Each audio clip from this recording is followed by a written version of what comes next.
Week 1 of the 2025 fantasy football season is here, and you know exactly what we need to do. We need to go through every single matchup, talk about every single running back, and go over who you should be starting and who you should be sitting in Week 1 of 2025 fantasy football. Starting with NFL kickoff on Thursday night, we're going to have the Cowboys traveling to face the Eagles and what is looking like two very different backfields as we approach the first week of the season. So let's start with the Cowboys. I just can't with any confidence tell you guys to go out and start any of the Cowboys running backs here in week 1, going up against a Philadelphia Eagles defense that allowed the second fewest fantasy points to opposing running backs last year in fantasy football. And this is just a mess of a running back room here. Now, I will say, for argument's sake, like I've been saying throughout the course of the offseason,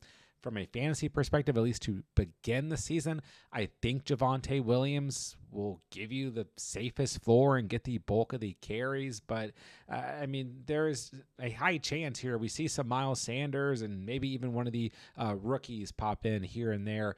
But at the end of the day, this Dallas offense is going to throw the football first and foremost. It's not a good matchup. I have no interest in starting any of these guys in week 1. It's okay if you're rostering Javonte Williams to see if this shakes out in his favor.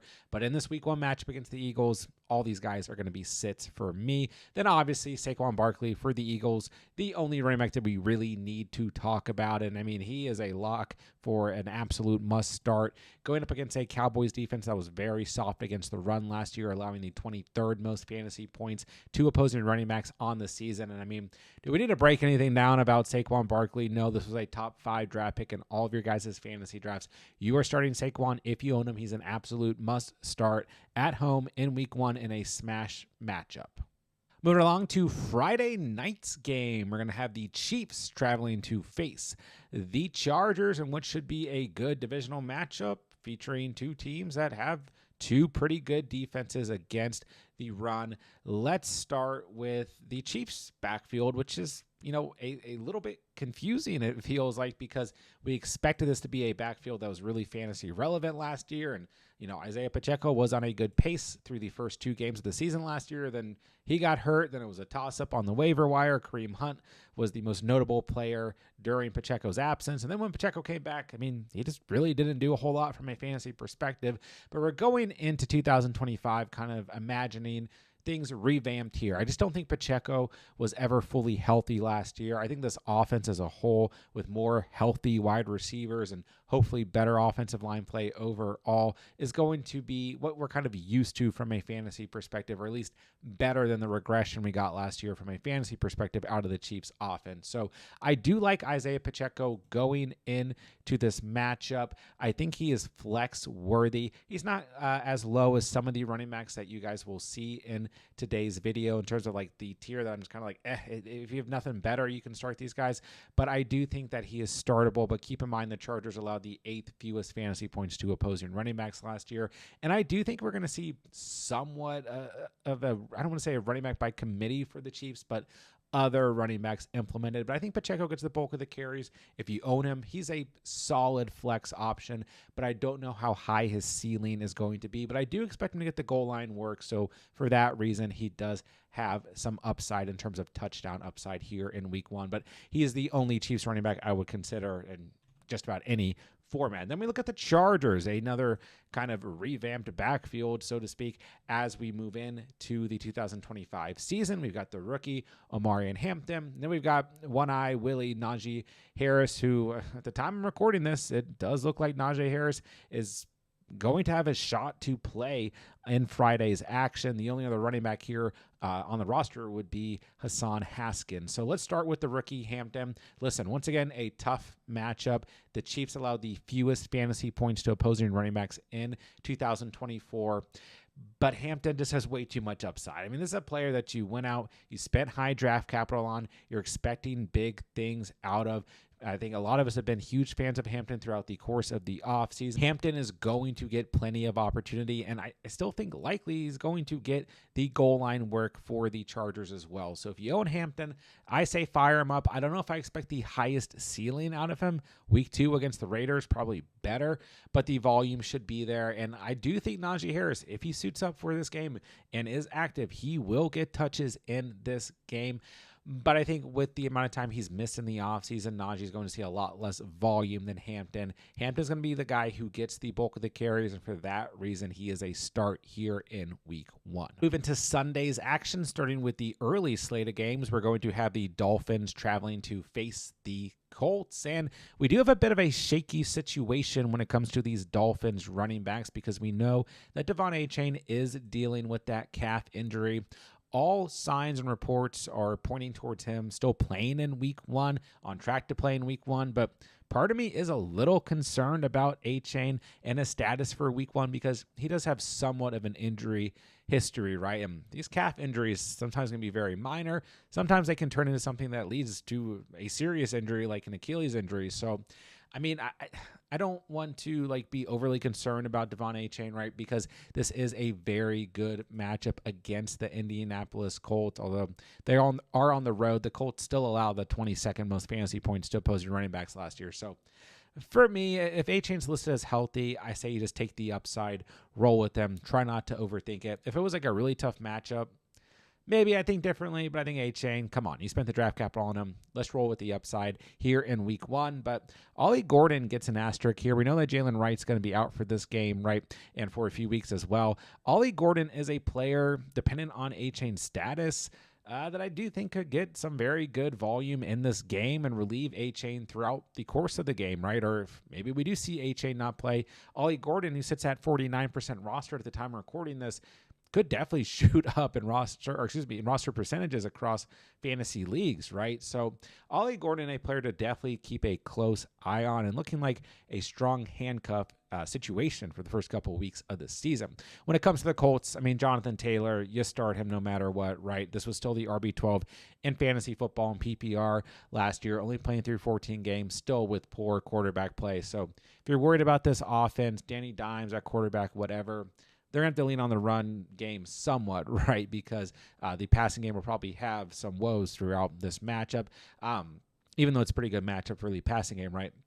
At the end of the day, the Dolphins allowed the 15th most fantasy points to opposing running backs last year, kind of right there in the middle. I'm not really worried about this matchup for JT at home. So if you own him, you drafted him for a reason, go ahead and roll with him in week 1. So we have the Steelers traveling to face the Jets. And I've talked a little bit about this matchup throughout the course of the week. I'm not super bullish on this matchup from a fantasy perspective, but let's go ahead and start with the Steelers side of things because we do have some interesting names at the running back position here. And what I want you guys to remember is that, some people still are kind of looking at this Jets defense as a scary defense, and they were pretty soft against the run last year. They kind of shaped up late in the season, finished 16th overall in fantasy points allowed to opposing running backs last year, but they did have some games where they really struggled against the run, right? So I'm not ultimately too concerned about this matchup for Steelers running backs, but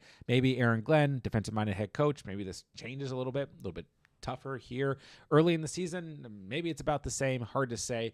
But ultimately, when we look at the Steelers running backs, I mean, how confident are you really in rolling, Jalen Warren or Caleb Johnson out in week 1? And there's been rumblings that Kenneth Gainwell is going to be involved as well as the RB3 here.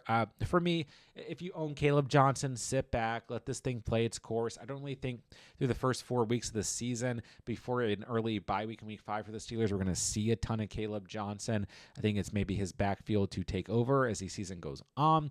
And then Jalen Warren is just kind of that category. You have nothing better. You really risked your RB2 spot. He does have some upside in PPR. I would argue he's the pass catching back between him and Caleb Johnson. And I mean, what we do know at the end of the day, at the very least for these Steelers running backs, is that this Arthur Smith system is a run first system. So Warren, if you got nothing better, you can throw him out there, cross your fingers for a double-digit stat line. I'm going to sit back and see what happens with Caleb Johnson for the time being. Now, the Jets running backs, very interesting to say the least, right? Breece Hall really shifted back late in draft season, especially when it came to actual draft day. Something I noticed in a lot of our community drafts, that Breece Hall really did fall back to like the end of the fourth, beginning of the fifth even. The confidence has been a lot lower in Breece Hall. And then we look at this matchup against the Steelers, who allowed the 6th fewest fantasy points to running backs in last year. It's not a great matchup, right? And once again, I don't really like this matchup from a fantasy perspective overall, but I think Breece Hall still has upside here. They're at home, so that is helpful as well. He can always make those big plays. He's explosive. And I still think at the end of the day, to start the season, this is Breece Hall's backfield. So if you own Breece Hall, I still think he's in that flex category, a little bit higher than the category, but maybe don't expect the highest ceiling in a tough matchup. Then the other name that we need to talk about is Braylon Allen. And listen, I think Braylon Allen is a great player to have on your bench right now. He could certainly get plenty of volume in this offense this year. Kind of see a 1A, 1B type situation. Remember, Aaron Glenn is probably going to be a defensive-minded coach, but he's also coming from the Lions coaching staff, bringing over some other Lions coaching staff to this offense, and maybe we see a little bit of a Gibbs-Monty type situation has been the rumor through the course of the offseason. So don't get me wrong, I like Braylon Allen a lot. I think he's a great player to roster, but we don't need to start him in week one. Isaiah Davis also not going to be a start for me as we move into this week one matchup. Next up, we have the Panthers traveling to face the Jaguars, and let's start with the Panthers side of things. This is a great matchup for Chuba Hubbard, who ultimately finished as the RB14 last season and had some very good fantasy outings, was basically a league winner from the waiver wire. And I think Chuba Hubbard, for me, is basically a must-start player, as this Jacksonville Jaguars defense allowed the 27th most fantasy points to opposing running backs last year. So I don't think there's a ton to break down here, but I do know throughout the course of the offseason, like we've had the rumblings of Trevor Etienne, Rico Dowdle added to this backfield, maybe a higher passing volume with the improvements from Bryce Young down the stretch last year and some of the things we saw in preseason. But this is a great matchup, even on the road here. I think if you own Chuba Hubbard, let's not overthink it. He's a very strong start in week one. And I'm so confident in Chuba Hubbard in this week one matchup against Jacksonville that I'm headed straight to Underdog to take the over on Chuba's total rushing yards, currently sitting at 60.5 rushing yards. And all new users who sign up on Underdog using promo code THECATCH, that link is down below, are getting a free NFL Pick'em for NFL week one action. Take that free pick'em, pair it with Chuba's over on rushing yards, and if both of those picks hit, you'll automatically double your cash entry. Plus, all new users who sign up on Underdog using promo code THECATCH for week one of NFL's action are going to get a free $50 deposit once they play through $5 on Underdog. So make sure you guys are using that link down below, promo code THECATCH, if you're new to Underdog, to take advantage of all of their exclusive week one offers. And I think Rico Dowdle, sitting at 27% rostered, is a very strong handcuff. And this is a player that I've talked throughout the course of the offseason as being a very undervalued handcuff. Didn't really have a lot of touchdown upside last year in that Dallas offense, but he did rush for over 1,000 receiving yards and have 249 receiving yards off of 39 catches. So I won't be surprised if we see a good amount of Rico Dowdle implemented into this offense, but at the same time, I'm not going to risk starting him in week one. Then we got the great conundrum of the Jaguars running backs. And yeah, I got question marks across the board here.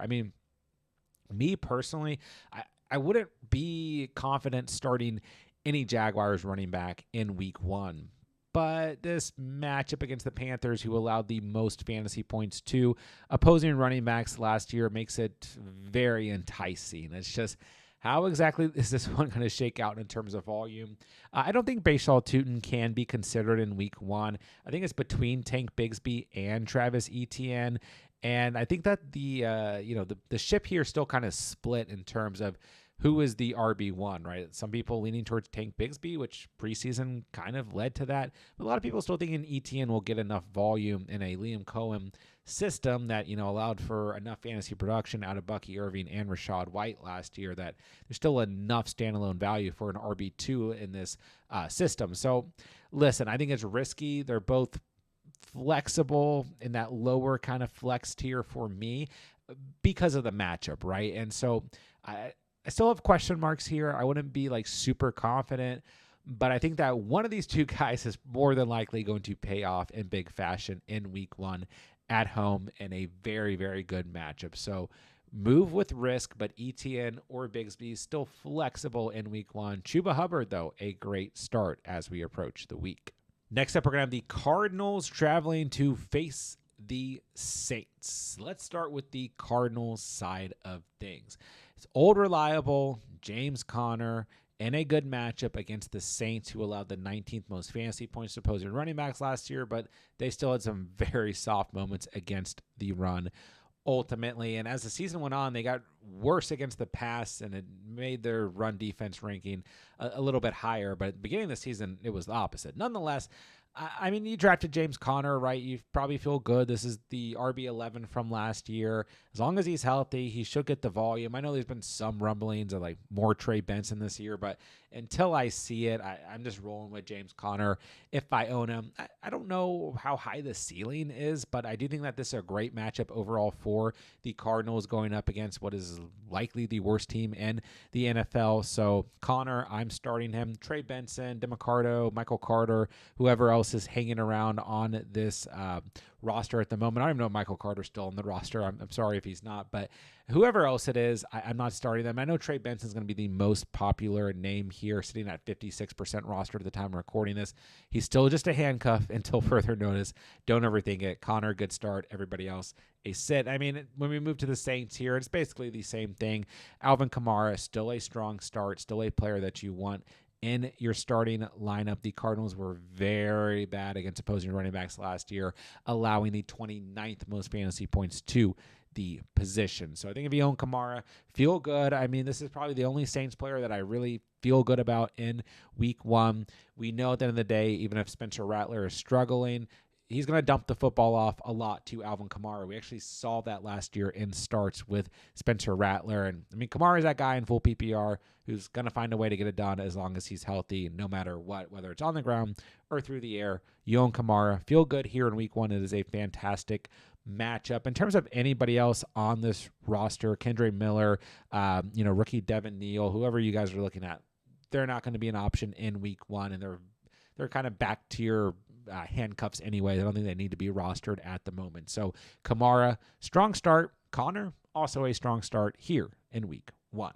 Next up, we're going to have the Giants traveling to face the Commanders. And this is an interesting matchup at the running back position, to say the least. But let's start with the Giants side of things.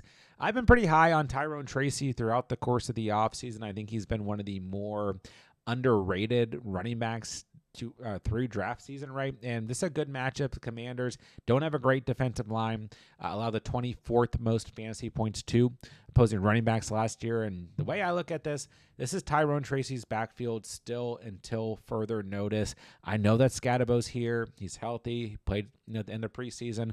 Going to be good to go. So listen, I'm still sitting Scadabo in week 1 until we see it come, full circle here, or we see enough volume out of Scadabo. I am not going to risk it in week 1. He's a perfectly fine handcuff. He's, at a high percentage rostered at 85% rostered. But for me, it is Tyrone Tracy until further notice.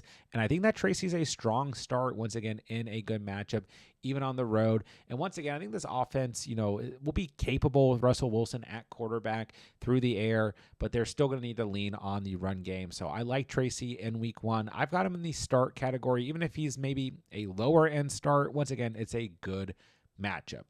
Then we've got the Washington Commanders backfield, who have turned into the biggest hype train of the offseason, coincidentally at the very end of the offseason. And listen, I do like the potential upside for JCM, for Bill. I get it. I know everybody and their mother is in on this hype train and his, ADP is absolutely skyrocketed at the end of draft season. But I have said it since the Brian Robinson trade. I think that this is a split committee, RB committee here. I think that we're going to see more of Chris Rodriguez than people want to admit. And I think that JCM is probably the running back with the most upside. And I think that essentially the Brian Robinson role from last year is going to be split between JCM and Chris Rodriguez. It's likely JCM's role to run away with, right? But I just don't know that we need to risk it in week one. A lot of you guys still walked out of your drafts with JCM as like your RB4. Maybe if you drafted in the past couple of days, your RB3, or maybe even got him much later in your draft, right? And I just don't think we need to risk it. The Giants were very soft against opposing running backs last year, allowing the 31st most fantasy points to opposing running backs. So it is a good matchup. If JCM scores a touchdown, I mean, I think the whole world is going to explode in terms of the fantasy community. So I still have him as a sit, but if you don't have anything better, I think he's startable. I just don't know how high the ceiling is. But with that being said, in full PPR leagues, I think Austin Eckler is very flexible this week, once again, due to a strong matchup at home. And because his role from last year, I think, is just going to bleed over into this year, right? You really break down the stats last year.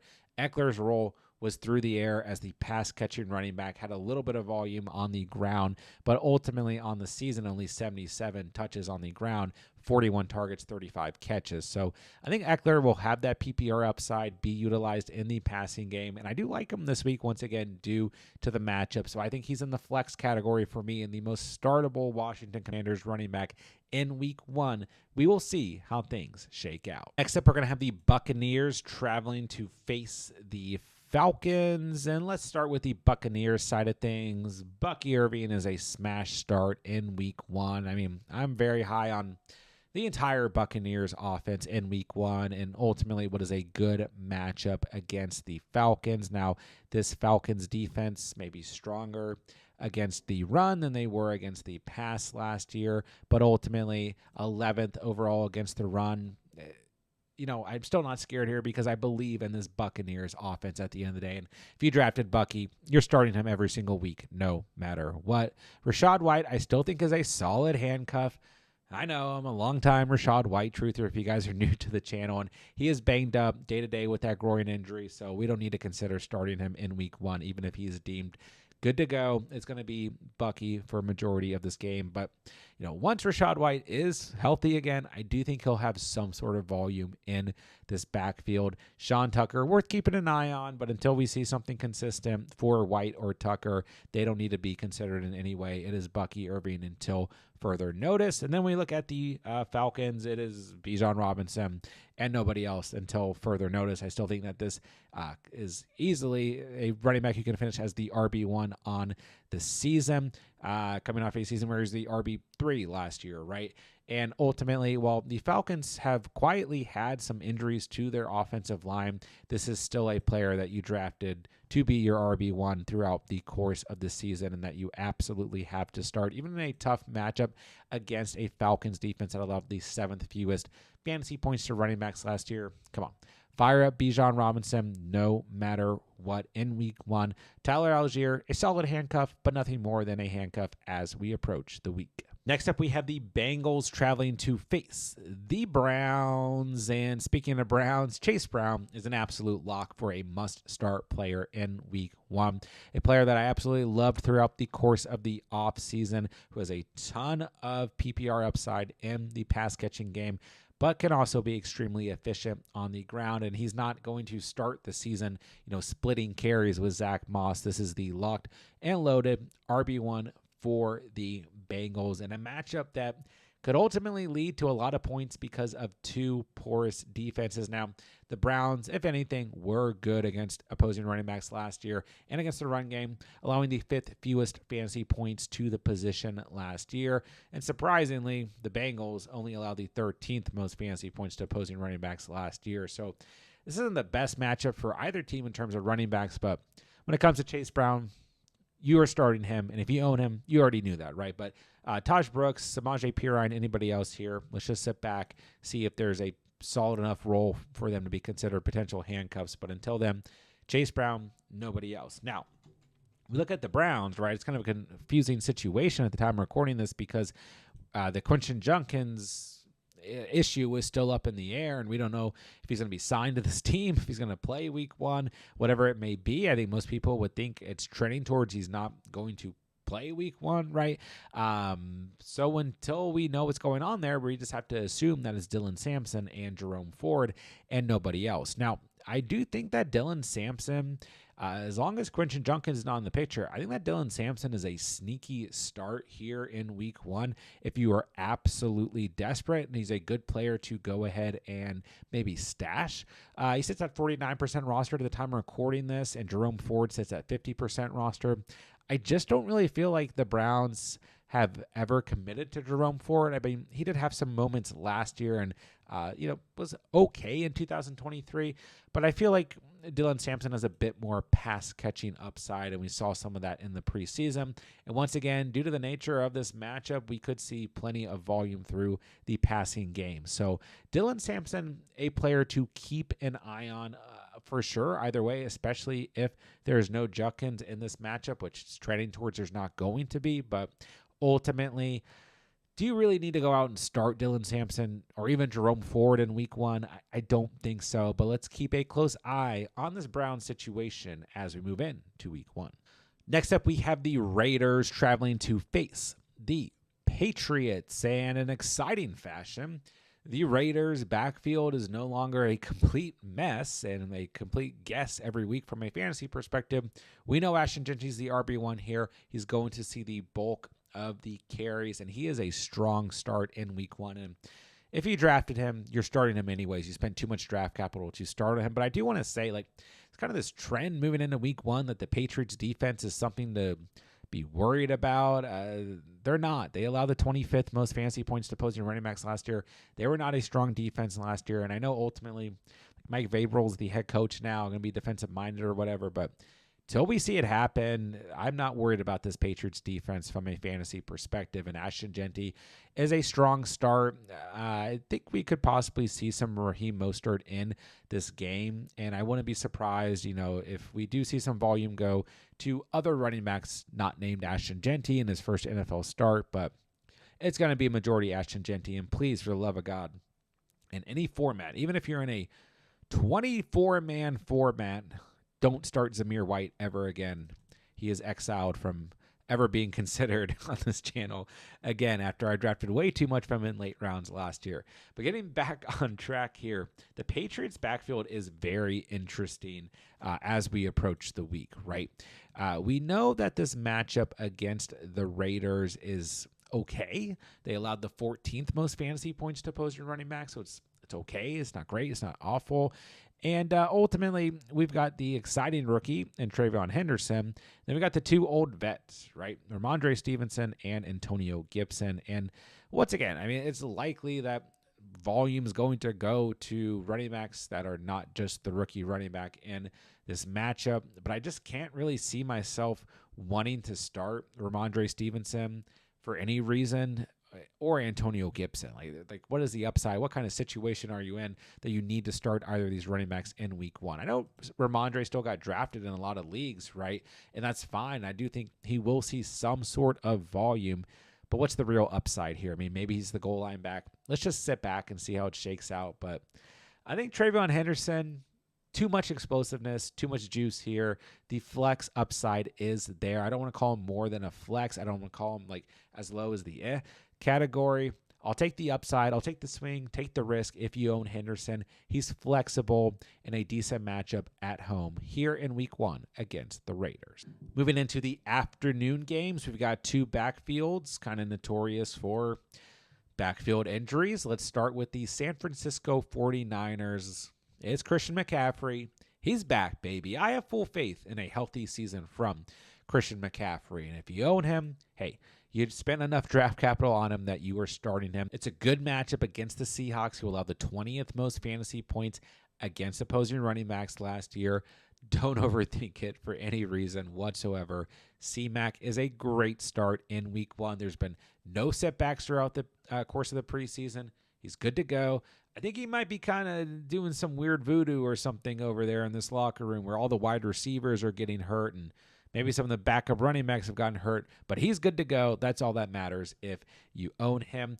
Brian Robinson going to be an elite handcuff as Isaac Arando is dealing with a shoulder injury, although he is going to be deemed good to go to play week 1. But Brian Robinson is likely to see some volume in this game. Maybe even Garando does. At the end of the day, it's C-Mac. Don't overthink it. He's the only running back that we're starting here in week 1. Then we move to the Seahawks. This is a backfield that I've talked a tremendous amount about throughout the course of the offseason. This Clint Kubiak system is great when it comes to fantasy football scoring and is going to be a run-first offensive scheme this year. And I love Kenneth Walker in week 1. He got the asterisk because he's been dealing with that foot injury, but he's going to be good to go in week 1. And if you own him, you absolutely have to start him. Once again, you think of the Niners defense, there's a lot of people who like automatically go to like, oh, this is a good defense. Like I got to know, should this be a start for me? This defense allowed the 30th most fantasy points to opposing running backs last year. They were atrocious against the run. So even if they progress this year, how much are they actually going to progress from 30th last year overall? Walker is as strong as a start as you can get in week 1. Although there's always that knock, right? Kenneth Walker has a tough time staying healthy. And for that reason, I do think that Zach Charbonnet, as I've said throughout draft season, is one of the best, if not the best handcuff in fantasy football. But he also is going to have some standalone value. He's in the category. If for some reason you don't have anything better at RB2, you can at least throw him out there and cross your fingers. But when Walker is healthy, I think it's just going to be tough to call when Charbonnet has that standalone value. But in matchups like this against a soft run defense, the risk is still there, but the potential for touchdown upside is also going to be there for Charbonnet. And there were a few games early in the season last year when Walker was healthy where we saw Charbonnet play well, like week 1 against Denver, for example. So Charbonnet, risky, but I do think in this matchup and in this system has some potential for week 1. Next up, we have the Titans traveling to face the Broncos. Let's start with Tony P, my guy. There's really nobody else to worry about when it comes to this Titans backfield. We have Julius Chestnut suiting up as the RB2 while Tajay Spears is going to spend some time on IR dealing with that ankle injury. So we know he's out. You're obviously not starting him. He's in the sick category. And yeah, I didn't list any other Titans running backs on the screen for you guys. I'm sorry, but Tony Pollard is going to see the majority, if not every single snap at running back in this matchup. Now, the elephant in the room is that it's not a great matchup at all. The Broncos allowed the 3rd fewest fantasy points to opposing running backs last year. We know from top to bottom, this is a great Broncos defense going up against a rookie quarterback in his first NFL start, and the Titans are on the road. So I don't love this matchup for the Titans, to say the least. And really, Tony Pollard is the only player on this offense that gets to start for me because the volume's going to be there. This could be a game where the Titans are forced to throw the football more. This could also be a game where garbage time becomes important for a player like Tony Pollard, and he still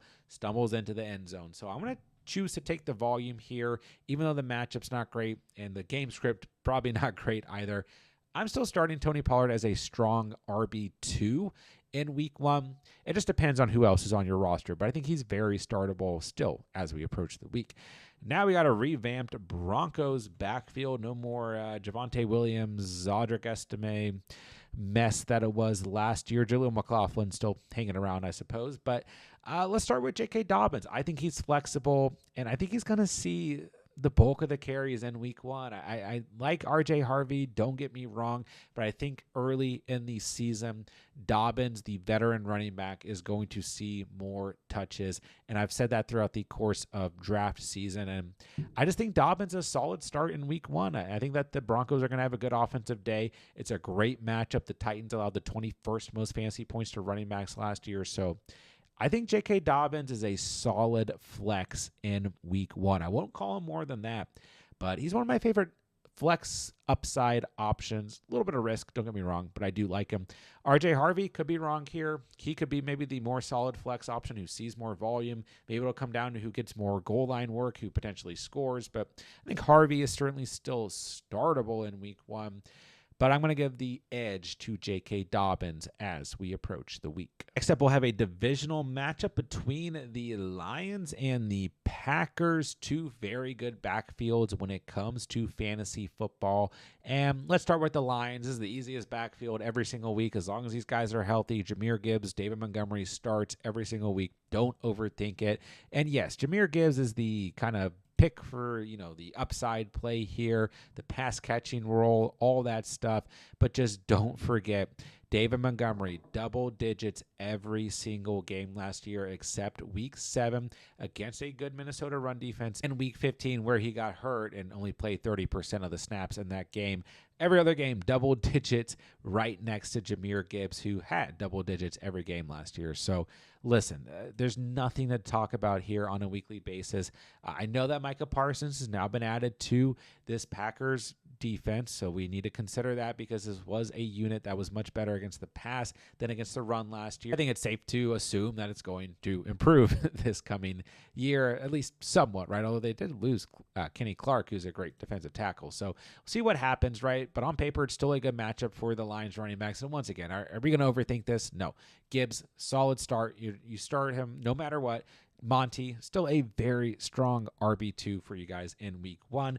Then we go to Josh Jacobs, who I still think was slightly undervalued in draft season. And it is a tough matchup as the Lions were top 10 against the run last year, 9th fewest points to running backs. But, he had over 300 carries last year and 36 receptions. And this wide receiver room still remains quite questionable, dealing with a lot of injuries. So I think Jacobs will get a lot of volume, especially early in the season. They do have an early week 5 bye. So I'm all in on Josh Jacobs on the year, but also here in week 1. And once again, if you drafted Jacobs, you're starting him anyways. When we look at the backup running back situation here, we do have, Marshawn Lloyd headed to IR. So Emmanuel Wilson will be the next man up, then Chris Brooks. So nobody else here worth rostering right now at the moment, but maybe a handcuff does emerge, but certainly nobody worth starting in week 1. So solid starts across the board. Jacobs, Gibbs, Monty here in week 1. All right, final afternoon game for week 1. We have the Texans traveling to face the Rams. Let's start with the Texans. Big old question mark, right? I think it's safe to say that we will see no Joe Mixon in week 1, and I think we all know that, but the more concerning thing is, are we going to see Joe Mixon at all this year, right? So who does that leave? Nick Chubb, Woody Marks, Damian Pierce, Darway Ogunbowale. And, I want to just go out and say start one or the other when it comes to Nick Chubb or Woody Marks, right? Or maybe your argument is Damian Pierce, right? Like, I want to have that confidence, but ultimately this is not a good offensive line for the Texans. You could argue they improved it in the offseason, I guess, but then once again, like, it's not the worst matchup. It's not the best. It's good enough. The Rams were 17th against opposing running backs last year, so I don't hate the matchup, but they are on the road. I think that this is going to be a more pass-heavy Texans team than anything. My personal belief is that the upside still lies with rookie Woody Marks, and he's a player worth stashing here. But I think in week 1, if you were to start a Texans running back, it would be Nick Chubb, right? I think at least you could definitely argue he'll get the goal line work. But in terms of potential upside, I think it lies with Woody Marks. But ultimately, I don't want to start any Texans running back in week 1. I just don't. It's that plain and simple. So hopefully you're not in a position where you need to. And if you were, I guess it would be Nick Chubb. But let's just move to the Rams. And that one is going to be very easy. Kyren Williams, a running back who you are starting every single week despite the matchup. This was still the RB7 last year in full PPR and the RB7 in 2023. So I don't really care who he's going up against. Not the best matchup. Texans top 10 against the run last year against opposing running backs in fantasy, I should say. But this is still a player who gets a massive amount of volume and a massive amount of goal line work. So no matter how you feel about him, he will see the goal line work, and Sean McVay will run him absolutely into the ground. And the Rams did show confidence in Kyren Williams by extending him in the offseason. This is still a player that I am high on at the running back position. Blake Corum, Jarquez Hunter, the rookie, the 2 running backs up after him. And ultimately, I don't think they have any fantasy relevancy right now. And it's hard to say who the actual handcuff is. The depth chart is pointing to Blake Corum, but ultimately, I think Kyron's going to be good to go this year. As long as he is healthy, he's an absolute must-start running back for me week in and week out. Sunday night, we're going to have probably the best matchup of the whole week. The Ravens traveling to face the Bills. And let's start with the Ravens. Very easy, and honestly, both teams very easy to evaluate here. Derrick Henry must start no matter what. Doesn't matter what the matchup is. We don't really need to break this down. The Bills are very soft against running backs last year, allowing the 28th most fantasy points to the position. You own Derrick Henry. You're starting him anyways. You don't need to start any other Ravens running backs. Keep a close eye on maybe who the potential true handcuff's going to be here, but it's likely to be a split between Keaton Mitchell and Justice Hill as long as they are both healthy. But it's that plain and simple. Derrick Henry, you own him, you play him. Let's move along. Then we look at the Bills. Once again, I know this is not necessarily the best matchup on paper, going up against the Ravens, who allowed the fourth fewest fantasy points to running backs last year. But if you own James Cook, you have to start him. Has PPR upside, has pass catching upside, has tremendous amount of touchdown upside, scoring 16 touchdowns last year on the ground, and ultimately still got a 4-year extension from the Bills in the offseason. He will be heavily utilized, and the touchdown regression will probably be there this year, but you just have to think back to last year, right? Josh Allen still ran for 12 total touchdowns. Ray Davis had scored touchdowns. Ty Johnson had scored touchdowns.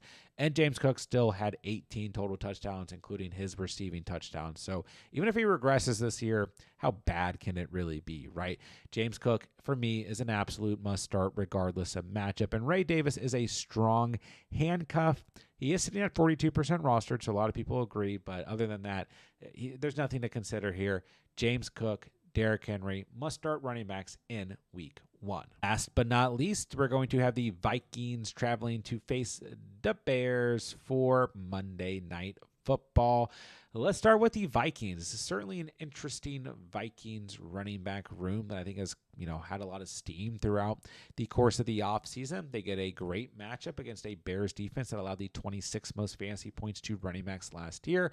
And I know Aaron Jones hasn't been the sexiest pick throughout draft season, and some people have been kind of down on him or just kind of calling this the year that Aaron Jones gets hurt and Jordan Mason's going to take over or whatever. But Aaron Jones, a very good pass blocker and gets a lot of activity in the receiving game. And this is a team who just had to trade for Adam Thielen because they're missing Jordan Addison the first 3 games. And Justin Jefferson's going to play. He's returning to practice at the time recording this, but he has been dealing with that hamstring injury. Aaron Jones is going to have a heavy role in week 1 is my belief. And I think he's a strong start once again in a good matchup. Jordan Mason, meh. I think if you have to start him, if you went like hero RB and he's your RB2, sure. You can kind of cross your fingers that he does truly get that goal line work in week 1. But I think for the most part, if I own Jordan Mason, I want to kind of sit back, see what happens, and hopefully I have better options. But I do think he is certainly startable as we approach the week. And then last but not least, my guy, DeAndre Swift, I think is a strong start in week 1. I think he's going to see almost all of the volume in this week 1 matchup, and ultimately it's not an incredible matchup. The Vikings were 12th against opposing running backs from fantasy scoring last year, but they did kind of suffer a little bit in the offseason in terms of like their linebackers and stuff. I still believe in this Vikings defense because this is a great system at the end of the day. But ultimately, at home, I think that DeAndre Swift is in line for a ton of volume in week 1 and is a strong start. He's going to get receiving work. He's going to get work on the ground. And ultimately, I just think he's the true RB1 in a Ben Johnson system. I'm not considering starting any other Bears running back, or am I worried about them eating into DeAndre Swift's volume in week 1? So I think Swift, once again, a great RB2 strong start for you guys in week 1. I think Aaron Jones, also a great RB2 strong start as we approach week 1. That'll do it for today's video. There's every single running back, every single matchup, and who you should be starting or sitting as we move into the first week of 2025 fantasy football. Guys, if you are new to the channel, this is all we do here all year long. free fantasy football content, redraft, dynasty, and best ball. If you guys are into that, be sure to subscribe on the way out. And while you're down there, hit that like button on the way out. I want to see how many likes we can get on our first RB start sit video of the year. But most importantly, please drop any fantasy football questions down below in the comment section. I will answer every single comment on this video to help you guys dominate week 1 of the season. And speaking of dominating the season, make sure you guys are keeping up with all of our videos on the playlist when they pop up. We're going to have everything that you guys need for week 1 of 2025 fantasy football here at The Catch in every single week, day in and day out. We're going to have content dropping to help you guys absolutely dominate your fantasy leagues in 2025. I'm so excited to be here with you guys throughout the course of the fantasy season. It's going to be an absolutely great year. With that, I'll say thank you guys so much for watching and or listening. And remember, you saw it here on The Catch.